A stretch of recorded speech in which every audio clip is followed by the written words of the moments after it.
సోమరితనము చేత ఇంటికప్పు దిగబడిపోవును.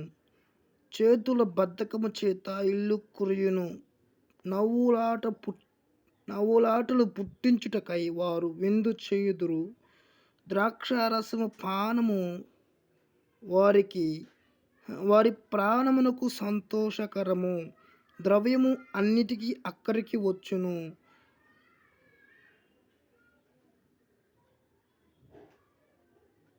నీ మనస్సు నందైనను రాజును శపింపవద్దు. నీ పడక గదిలో నైనను ఐశ్వర్యవంతులను శపింపవద్దు.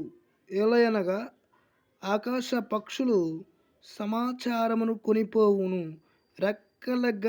రెక్కల గలది సంగతి తెలుపును. ప్రసంగి 10:18, 19, 20. లైక్ చేయండి, షేర్ చేయండి, సబ్స్క్రైబ్ చేయండి.